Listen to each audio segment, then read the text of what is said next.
નમસ્કાર. નિર્માણ ન્યૂઝની વિશેષ રજૂઆત ઝરોર કાર્યક્રમ સાથે હું છું યજ્ઞ ત્રિવેદી. દર્શક મિત્રો, આજે ઝરોર કાર્યક્રમમાં ચર્ચા વિચારણા કરવાની છે ચિંતન શિબિરને લઈને. ચિંતન શિબિર કે જેનું આયોજન કરવામાં આવ્યું, ત્રિદિવસીય હતું. એક ભવ્ય પ્રારંભ આમ કરવામાં આવ્યો. પછીની વાત કરવામાં આવે તો પછી કલેક્ટર તેમજ અન્ય એવા ઉચ્ચ અધિકારીઓ જે હતા કે જેઓ આ ચિંતન શિબિરમાં ખાસ હાજર રહ્યા હતા. અલગ અલગ મુદ્દાઓને લઈને તેમના દ્વારા ચર્ચા વિચારણા કરવામાં આવી. સાથે જ એક એવી બાબત પણ સામે આવી કે જેમાં ગુજરાતમાં અત્યારે અધિકારીઓ કઈ રીતે કાર્ય કરી રહ્યા છે કે છેલ્લા ઘણા વખતથી ક્યાંક સામાન્ય જનતા તો સવાલ કરતી હતી, પરંતુ ધારાસભ્ય હોય કે પછી અત્યારે કોઈ પણ જનસેવક હોય કે તેમના દ્વારા પણ એક ફરિયાદ કરવામાં આવતી હોય છે કે અધિકારીઓ અમારું સાંભળતા નથી. કે જે બાબત ઘણા વખતથી જે ચર્ચાઈ હતી, આ તમામ બાબતોનો નિચોડ અને આ તમામ બાબતોને લઈને એક સૂચન કર્યું કે પછી ટકોર કરી મુખ્યમંત્રી ભૂપેન્દ્ર પટેલે આ ચિંતન શિબિરમાં એક સૂચન આપ્યું કે એક ટકોર આપી એવું કહી શકાય કે હું જ આ બધું ચલાવું છું એવું ના સમજો. આ બધું જ ટીમ વર્કનું અત્યારે કામ છે. ટીમ વર્કથી કાર્ય થાય છે, એટલે જ અત્યારે તો દરેક લોકો સાથે મળીને કાર્ય કરે છે. અને એક વ્યક્તિ જે કાર્ય બગાડે છે તેના કારણે આખા ડિપાર્ટમેન્ટની છબી ન ખરડાય તેનું ધ્યાન પણ તમારે જ રાખવું એ બહુ જરૂરી છે, તેવું સીએમએ ટાંક્યું હતું. સાથે તેમણે કહ્યું હતું કે ફાઇલ જ્યારે કોઈ એક ટેબલ ઉપર આવે છે, એ ફાઇલ જો ટેબલ બદલે છે તો પછી એની જવાબદારી પૂરી એવું ના સમજો. દરેક લોકોએ ભેગા મળીને અત્યારે તો કાર્ય કરવાનું છે. એમ કહેવાય ને કે પાસિંગ ધ પાર્સલ ના રમો. જેને જેટલું જલ્દીથી ઝડપથી કાર્ય પૂરું થાય એની ઉપર વળગો. જવાબદારીની સાથે કાર્ય કરો અને પારદર્શિતાની સાથે કાર્ય કરવું એ બહુ જરૂરી છે. પાસિંગ ધ પાર્સલની વાત કરીને ઘણી બધી જગ્યાએ જે આપણે પણ સરકારી કચેરીઓ જોઈ હશે કે જ્યાં આમ પેલું કહેવાય ને કે બધા કાગળ આમ ચેક કરવામાં આવે કે ભાઈ આટલી વસ્તુઓ નથી, આટલી લેતા હો પછી આપણે કામ કરીશું. હું એ પણ બાબત કહીશ આ માધ્યમથી કે અમુક એવી સરકારી કચેરીઓ પણ છે કે જ્યાં એવા અધિકારીઓ છે કે એમ કહેતા હોય કે ના ભાઈ આ વસ્તુ નથી અમારી જોડે, સોરી આ વસ્તુ તમારી જોડે નથી કે આ નથી, ચલો અમે કંઈક એરેન્જ કરીએ છીએ, તમારી જોડે ઓનલાઈન હોય તો અમને પીડીએફ મોકલી દો, અમે પ્રિન્ટ કાઢીને આપી દઈએ, તમારું કામ ઝડપથી પતે. એ પ્રકારના પણ અધિકારીઓ છે, એમાં પણ કોઈ શંકાને સ્થાન નહીં. પણ જ્યાં જ્યાં અત્યારે કાર્ય નહોતું થતું તેને લઈને જે ટકોર કરવામાં આવી, સાથે જે મુખ્યમંત્રી દ્વારા એમ પણ કહેવામાં આવ્યું કે અત્યારના સમયમાં દરેક લોકોના નાગરિકોના પ્રશ્નોનું પણ ઝડપથી નિવારણ લાવવું જોઈએ. અને તમે પણ એસી ચેમ્બર છોડો, જાઓ અત્યારે તો રસ્તા ઉપર જાઓ, સામાન્ય જનતાની પાસે શું છે સમસ્યાઓ તેને લઈને પણ અત્યારે તો ચર્ચા કરો. તો બીજી બાજુ નાયબ મુખ્યમંત્રી હર્ષ સંઘવી દ્વારા પણ કહેવામાં આવ્યું કે કલેક્ટર માત્ર ને માત્ર પ્રોટોકોલ સુધી સીમિત ન રહો. ટુરિઝમ અને જનસેવાઓ પર પણ અત્યારે ધ્યાન આપવું બહુ જરૂરી છે. તેમણે એમ પણ કહ્યું હતું કે ટેકનોલોજી ક્ષેત્રે એ નવા સુધારા લાવવાની બહુ જરૂરી છે, પ્રવાસન ક્ષેત્રે પણ સુધારા લાવવાની જરૂર છે અને વહીવટી સુધારા પણ લાવવાની બહુ જરૂર છે, તેવું તેમના દ્વારા પણ કહેવામાં આવ્યું હતું. જ્યારે આ ચિંતન શિબિરની વાત કરીએ, ચિંતન શિબિરમાં જે ટકોર કરવામાં આવી કે પછી અત્યારે તો ક્લાસ લેવામાં આવ્યો કે પછી સૂચનો આપવામાં આવ્યા, એ અત્યારના સમયમાં કેટલા મહત્વના તેની ઉપર ચર્ચા વિચારણા કરવી છે. આ ચર્ચા વિચારણા કરવા માટે અમારી સાથે જોડે ગયા છે જયવંતભાઈ પંડ્યા કે જેઓ રાજકીય વિશ્લેષક છે અને ડૉક્ટર પરસોત્તમભાઈ પીપળિયા કે જેઓ સામાજિક કાર્યકર છે. આ બંનેનું સૌથી પહેલાં તો સ્વાગત છે. જયવંતભાઈ, તમે ને મેં અત્યાર સુધી બહુ બધી ડિબેટો કરી કે જેમાં રાજકીય પક્ષોના મુદ્દાઓ હતા તેને લઈને પણ ચર્ચા કરી હતી, પણ આ તમામ બાબતોમાં જાહેર જનતા કહે છે, ના તમે કહો છો કે ના હું કહું છું, પણ જાહેર જનતા એમ કહે છે કે સાહેબ અમારું સાંભળતા નથી. સાહેબ ખાલી એસી ચેમ્બરમાં બેઠા હોય છે, બહાર શું થતું હશે એ ખબર નથી.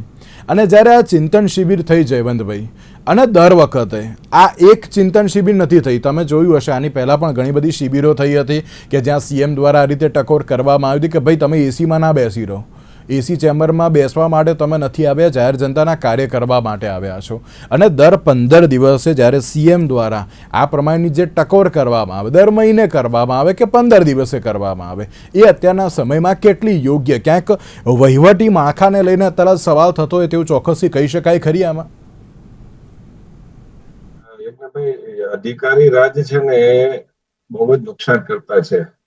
અને આપણે વારંવાર જોયું છે, ચાહે મનસુખ વસાવા હોય કે બીજા બધા જે ભાજપના લોકો છે. ગોંડલમાં એક કોર્પોરેટર બેન હતા, હવે તો આ નગરપાલિકામાં નવા આવી ગયા છે. હું જૂના વિડીયોની વાત કરું છું, જૂના કોર્પોરેટરની વાત કરું છું. એ પુનઃ ચૂંટાય છે કે એમને ટિકિટ મળી છે કે નહીં મને ખબર નથી, ને એમનું નામ પણ મને નથી ખબર. પણ એક આપણે રીલમાં ઘણી વાર લખતા નથી હોતા, પણ એક વિડીયો ધ્યાનમાં આવ્યો હતો કે બેન અધિકારીને કહેતા હતા કે તમે અમારું કામ કરતા નથી. એવો એક બીજો આપણને ધ્યાનમાં છે કે જયારે રાજેન્દ્રભાઈ ત્રિવેદી એ મહેસૂલ પ્રધાન હતા ત્યારે એક કૌભાંડ બહાર આવ્યું હતું, ભ્રષ્ટાચાર થતો હતો ઓફિસમાં વહીવટદાર રાખીને. હવે એ પોતે ત્યાં ગયા અને ત્યાં એક બેનને પૂછતા હતા, અને એમાં એ કહેતા હતા કે આ ભાઈ ક્યાં છે ને આ તે છે. તો એ બેન પૂરેપૂરો જવાબ નહોતા આપતા. હવે તમે વિચાર કરો કે એમને એ બેનને ઓન ધ કેમેરા અને મીડિયાની ટીમ છે સાથે, તો પણ એટલો ડર નહોતો કે આ પ્રધાન છે અને એ મને નોકરીમાંથી કાઢી મૂકશે તો શું થશે. એમને ખબર છે કે આ ભાજપના પ્રધાનો છે એની કોઈ મુદ્દત હોતી નથી, એ ગમે ત્યારે એને દૂર કરી દેવામાં આવશે, અથવા 5 વર્ષ પૂરા થશે એટલે નો રિપીટ થિયરી હેઠળ એ દૂર થઈ જશે. પણ આપણે તો અહીંયા જ છીએ, બહુ તો શું કરશે, સસ્પેન્ડ કરશે. તો આ પ્રકારનું, કારણ કે એ બેન પોતે તો એની ઉપર છાંટા ઉડ્યા નહોતા, પણ એક તમે જુઓ કે માહિતી પણ નહોતા આપતા. એ વિડીયો કદાચ આપણે જો આપણી સ્મૃતિમાં ફરીથી યાદ કરીએ તો ધ્યાનમાં આવશે. એટલે આ પ્રકારનું જે અધિકારી રાજ છે ને, અને અધિકારી રાજ કરતા હું તો ઘણી વાર કહું છું કે કર્મચારી રાજ. કારણ કે અધિકારી ઘણી વાર એને ખબર નથી હોતી અને નીચે કર્મચારીઓનું રાજ ચાલતું હોય છે. અને તમે કઈ પણ આજે લાયસન્સ રિન્યુ કરાવવા જાઓ કે પાસપોર્ટ કઢાવવા જાઓ કે બીજું કઈ પણ હોય, બેંકમાં જાઓ, તો આ બધી જ જગ્યાએ આપણને આ પ્રકારના દસ્તાવેજોમાં તમને હેરાન કરશે. આ જોઈએ તે જોઈએ, આ હશે તો તે જોશે ને. તો એના કારણે કોઈને કોઈ રીતે એમને લાંચ લેવી હોય છે, ભ્રષ્ટાચાર કરવો હોય છે. અને એટલા માટે સતત ફાઇલ ત્યાં સુધી પાસ ન કરે ને વજન જ્યાં સુધી આપણે ઇન્વર્ટેડ કોમમાં વજન કહીએ છીએ તો એ ત્યાં સુધી પાસ નથી કરતા હોતા. અને ઘણી વાર આ ચિંતન શિબિરો થાય છે ને થવી જોઈએ કદાચ આધ્યાત્મિક, કારણ કે મને લાગે છે કે અદાલતમાં થઈ હતી અને દાદા ભગવાનમાં માનતા દીપકભાઈ એનું આમાં પણ પ્રેરક ઉદબોધન રહ્યું હતું. તો એ પ્રકારનું જો થાય ને એમના મનમાં રામ વસે તો જુદી વાત છે. બાકી આ લોકો એટલા પેદા પડી ગયા હોય છે કે એમને કડક સજા, જ્યાં સુધી ભ્રષ્ટાચારીની કડક સજા નહીં થાય ને ત્યાં સુધી એનામાં સુધારો. અને બીજું કે એને ચોક્કસ સમય આપવો જોઈએ કે ભાઈ આ આટલી ફાઇલ છે, આમાં છે, તો એના એ પાસ થવામાં આટલો સમય લાગવો જોઈએ. વચ્ચે આપેલું જયારે અન્ના હજારેનું આંદોલન થયું એ વખતે ચાર્ટર મૂકવાની વાત હતી બેંકમાં ને બધી જગ્યાએ કે આ કામ છે કેટલી દિવસમાં અથવા તો કેટલા સમયમાં થઈ જવું જોઈએ, પરંતુ એ થતું નથી. એ આપણને ધ્યાનમાં છે. પણ આ પ્રકારની ચિંતન શિબિર થાય ઈચ્છનીય છે અને મુખ્યપ્રધાન ટકોર કરે, નાયબ મુખ્યપ્રધાન ટકોર કરે, બરાબર. પણ એ પછી એની સામે પગલા પણ લેવા જોઈએ કે કામ ખરેખર કેટલું થાય છે. મને હમણાં એક થોડુંક વધુ મારો સમય લઈ લઈશ, પણ પછી મને સમય ઓછો આપજો. પણ હૈદરાબાદમાં હમણાં 2-3 દિવસ પહેલા એક મહિલા અધિકારી, પોલીસ અધિકારી, સુમતિ નામ છે એમનું, એક કમિશનર છે, પોલીસ કમિશનર, એ પોતે છુપો વેશ ધારણ કરીને સાદા વેશમાં રાતે 12:30 થી 3:30 એ બસ સ્ટોપ ઉપર ઉભા રહ્યા અને એમણે જોયું કે સ્ત્રી સાથે કેવો વ્યવહાર થાય છે. તો હું તો આ તબક્કે વિનંતી કરું કે આપણા રાજકારણીઓ, આપણા સત્તાધીશો અને એના જે સમર્થકો હોય એ પણ આ પ્રકારે નીકળે, કાર્યકર્તાઓ હોય એ, અને એ પોતે આ બધામાં જોવે, બીઆરટીએસમાં મુસાફરી કરે, રેલવેમાં મુસાફરી કરે, એ બસ એએમટીએસમાં મુસાફરી કરે અને જુએ, રિક્ષામાં મુસાફરી કરે અને આવી કચેરીઓમાં જાય અને કામ લઈને અને જુએ કે એના માટે ફરિયાદનો નંબરને બધો જાહેર કરવામાં આવે, પણ એ ફરિયાદ જ્યારે થાય ત્યારે આ પ્રકારનો એને અનુભવ કરવો જોઈએ કે એમાં કઈ રીતે હેરાન કરવામાં આવે છે. અને કાગળ હોય તો પણ કેટલી રીતે તમને પાછા ધકેલવામાં, આટલા જ કાગળ જરૂરી હોય તો પણ તમને એમ કહેશે કે નહીં આ લેતા આવો, હજી આ લેતા આવો, એમ કરીને જો તમે પૈસા નહીં આપો તો આ પ્રકારનું કરવામાં આવે છે. એટલે એ પ્રકારનું રાજા વિક્રમનું એવું શાસન હોવું જોઈએ તો મને લાગે છે કે આ પ્રશ્નનો નિકાલ આવશે. બિલકુલ બિલકુલ સાચી વાત. પરસોત્તમભાઈ, આપ પણ ઘણા વખતથી જ્યારે અમારી સાથે ચર્ચામાં જોડાતા હો છો, આપણે અધિકારીઓને લઈને પણ વાતો ઘણી બધી કરતા આવીએ છીએ, પણ શું દર વખતે ફિલ્ડ વિઝિટ માટે કહેવું પડશે હવે સીએમએ કે ના ભાઈ તમે આમ કરો, તમે આમ કરો? એટલે કે આ તો એમ કહેવાય ને કે એવું છે કે ના, એક કોર્પોરેટ વર્લ્ડમાં અત્યારે તો એમના લાવવા બહુ જરૂરી છે કે ભાઈ સવારે 10 વાગે તમારે ત્યાં પહોંચી જવાનું, તમારું જે કામ હોય એ બાજુ અત્યારે કામે લાગી જવાનું. અત્યારે તો એવી પરિસ્થિતિ છે કે ના ક્યાંક ચલો ને જોઈ લઈશું આપણે, વાંધો નહીં થઈ જશે, એ પ્રમાણે પણ ક્યાંક માનસિકતા અધિકારીઓની જોવા મળતી હોય છે.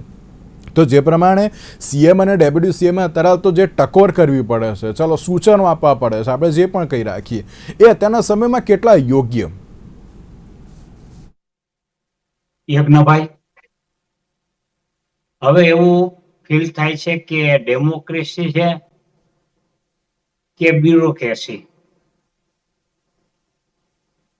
પ્રજા અત્યારે નોકરશાહી ફીલ કરી રહી છે. આપ જાણો છો કે સિટીઝન ચાર્ટર વર્ષોથી આ પ્રજા માટે એક વેપન્સ રહ્યું છે, પણ એ સિટીઝન ચાર્ટરની અંદર જ્યારે સમય પૂરો થવાનો હોય કોઈ પણ કાર્યવાહીનો, કોઈ પણ ફાઇલ ક્લિયર કરવાનો સમય પૂરો થવાનો હોય ત્યારે એના આગલે દિવસે એક નવી ક્વેરી કાઢી અને ફરીથી એ નવો પીરિયડ લેતા હોય છે. આમ દર વખતે નવી ક્વેરી કાઢી અને કામ ટલે ચડાવી રાખે છે. જ્યાં સુધી એમને સંતોષ ન થાય, જ્યાં સુધી એમના પેટ ન ભરાય, જ્યાં સુધી એમની માંગણીઓ સંતોષાય નહીં, ત્યાં સુધી અરજીનો નિકાલ થતો નથી. મુખ્યમંત્રીશ્રીએ આ પહેલી વાર આહવાન કર્યું એવું નથી. મુખ્યમંત્રીશ્રીએ વારંવાર આ આહવાન કરેલું છે, લાગણીસભર રીતે પણ કરેલું છે ને કડકાઈથી પણ કરેલું છે, પણ એની રૂટ લેવલે અમલવારી ક્યાં?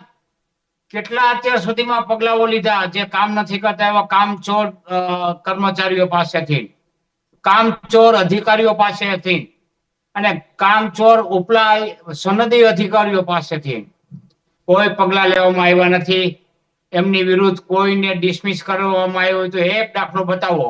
આજે જ્યારે પ્રજા ત્રાહીમામ પોકારી ગઈ છે, આજે જ હું કોર્પોરેશનમાં ગયો તો બધી બારીએ લાઈનું, આજે કલેક્ટર કચેરીમાં હું ગયો તો બધી જ બારીએ લાઈનું છે. આ શા માટે? લોકો આખો દિવસ આવા ધોમ ધકતા તડકાની અંદર શેકાઈને લાઈનોમાં ઉભા રહીએ અને એના કામ ન થતા હોય. એના પાછળના ઘણા કારણો છે. એક તો આ ભ્રષ્ટ નીતિ કારણ છે. બીજું એ છે કે જ્યારે ઉપરથી ગાંધીનગરથી પદાધિકારીઓ આવે ત્યારે આખું તંત્ર એની સેવામાં દોડ્યું રહે છે અને કાર્યરત હોય છે અને આમ કામ ટલ્લે ચડાવ્યા રાખે છે. સરકારની કોઈ યોજનાનો માત્ર પ્રચાર જ કરવાનું કામ કરવામાં આવે છે. બધા પદાધિકારીઓ દ્વારા અધિકારીઓને સૂચના આપવામાં આવે છે કે અમે શું શું કર્યું એનો પ્રચાર કરો, પ્રસાર કરો અને લોકોમાં પહોંચાડો. ભાઈ, લોકો જાણે છે તમે શું કરો છો. તમે લોકોના કામ કરો, પ્રચાર કરવાની જરૂર નથી, લોકો આપોઆપ જાણે છે. પણ આ તંત્ર આખું છે, કલેક્ટર તંત્ર હોય, કમિશનર તંત્ર હોય કે પોલીસ તંત્ર હોય, આ બધાય પ્રચાર, સરકારના પ્રચારના કાર્યમાં લાગી ગયા છે અને તેથી પ્રજાના કામ થતા નથી. આવા અનેક કારણો છે. પ્રજા દુઃખી છે, ત્રાહિમામ છે, પણ નવા નાખે દિવાળી કહે છે ને, હર વખતે એક અપીલ કરવામાં આવે અને એને ખબર હોય કે હવે પ્રજાનો રોષ છે. પરસોત્તમભાઈ, એક વાત આપણે પૂછવી છે કે ઘણીવાર એક એવી બાબત જોવા મળતી હોય છે કે કોન્ટ્રાક્ટ બેઝ જે કર્મચારીઓ હોય છે ને તેને લઈને ક્યાંક સવાલ થતો હોય છે. આઉટસોર્સિંગ સિસ્ટમ જે અત્યારે આવી ગઈ છે ને તેના કારણે ક્યાંક સવાલ થતો હોય છે કે 11 મહિનાનો કોન્ટ્રાક્ટ હોય છે ત્યારે જે તે કોઈ અધિકારી એટલે કે જે કોઈ પણ હોય એ એમ જ કહેતા હોય કે ભાઈ મારે તો 11 મહિના છે ને, જે હશે આટલામાં જોઈ લઈશું, નહીતર પછી જતા રહીશું. એક એવી પણ બાબત જોવા મળતી હોય છે. તો શું એને પણ કહી શકાય કે આઉટસોર્સિંગ જે લાવવામાં આવ્યું છે એ ક્યાંક ખોટી રીતે પણ અત્યારે તો જે ઇમ્પ્લિમેન્ટ થઈ રહ્યું છે તેમ? આઉટસોર્સિંગ છે ને એ માત્ર ને માત્ર અમલવારી કરવા માટેની બાબત છે, પણ નિર્ણય કરવા માટેની બાબતમાં આઉટસોર્સિંગ નથી. નિર્ણય તો પદાધિકારીઓ અને અધિકારીઓ કરે છે, તો નિર્ણયમાં જ વિલંબ થાય છે. એને જે આઉટસોર્સિંગ કરવામાં જે કર્મચારીઓ આવે છે એની કામગીરી તો નીચલા સ્તરની હોય છે, પણ નિર્ણય લેવાની, કોઈ અરજી ઉપર આખરી નિર્ણય લેવાની કામગીરી કોણ કરે છે? તો એ અધિકારીઓ કરે છે, એ ઉચ્ચ અધિકારીઓ કરે છે, એટલે સનદી અધિકારીઓ કરે છે. આ લોકો નિષ્કાળજી બેદરકારી દાખવે છે. આ લોકો ઉપર પોતે તો કામનો બોજો છે જ, એ ઉપરાંત સરકારી કામનો બોજો પણ આવે છે. મેં કીધું, આ અગાઉ કીધું એમ, પ્રચાર પ્રસાર માટેનો. એટલે પ્રજાના કામો પેલા કરો, પેલી પ્રાયોરિટી પ્રજાના કામ કરવા માટે આપવી જોઈએ, એ નથી અપાતી. કાંઈક થાય ને એક નવું ગતકડું આવી જાય કે ફલાણી યોજના છે, તો બધા કમિશનર કચેરી ને કલેક્ટર કચેરી ને બધા એની વાહે આખું આયોજનમાં જ પડતા હોય. મેં જોયું છે, કલેક્ટર આયોજનમાંથી જ નવરા નથી થતા. કામ ક્યારે કરશે? કેટલા કેસનો ભરાવો છે, લોકો ન્યાય માટે તડપે છે. કલેક્ટર કચેરીમાં ન્યાય મળતો નથી. આ બધી બાબતો છે ને, લોકો ખૂબ દુઃખી છે. એનું કારણ એક જ છે કે હવે આ જે કાંઈ કર્મચારીઓ અધિકારીઓ છે એને થોડાક મુક્ત કરો, તમારી યોજનાઓમાં એના પ્રચાર ને પ્રસાર કરવામાંથી મુક્ત કરો, અને એને ટાર્ગેટ આપો કે ભાઈ આટલા દિવસની અંદર અરજીનો નિકાલ થઈ જવો જોઈએ અને ઉપર રિપોર્ટ થાય ઠેઠ સુધી. તો રિપોર્ટનું મિકેનિઝમ ગોઠવી અને આને તાત્કાલિક અસરકારક બનાવવું જોઈએ. ત્યારે ડેપ્યુટી સીએમ દ્વારા કહેવામાં આવ્યું કે હવે પ્રોટોકોલો છોડો, હવે પ્રજાના પ્રશ્નો ઉપર અત્યારે તો ફોકસ કરો.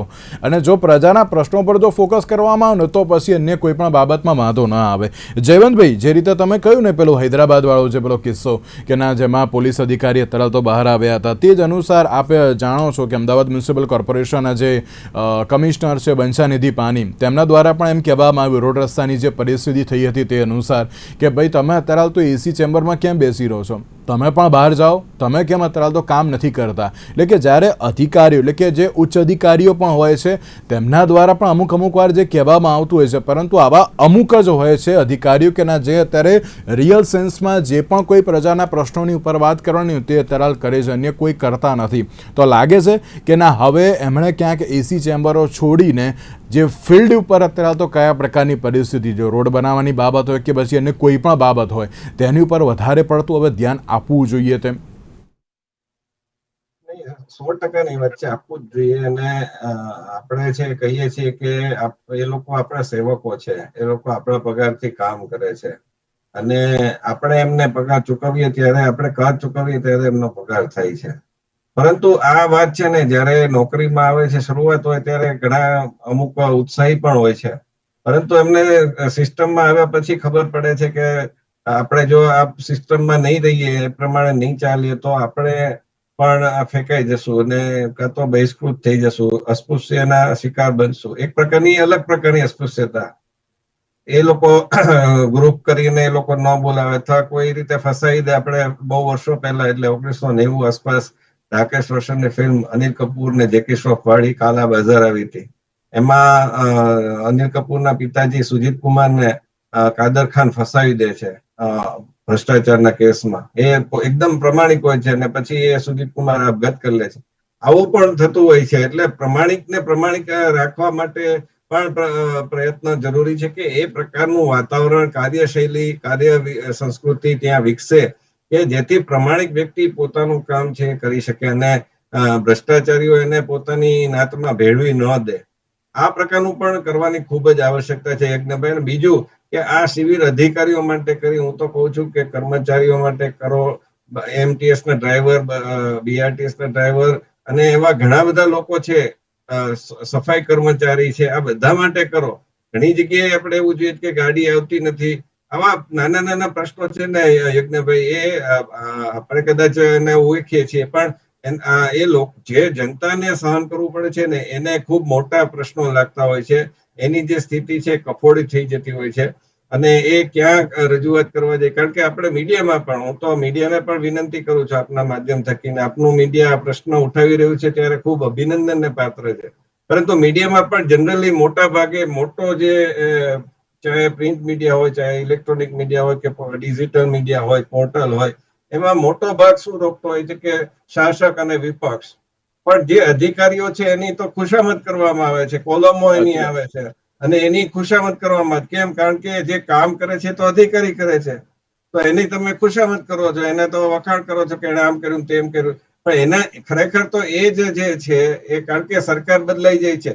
પહેલા કોંગ્રેસ સરકાર હતી, આજે 30 વર્ષથી ભાજપ સરકાર છે. ભાજપ સરકારમાં પણ 5 વર્ષ થશે એટલે બીજી સરકાર આવી જશે, બીજા પ્રધાનો આવી જશે, પણ અધિકારીઓ જે છે એ તો ત્યાં રહે છે.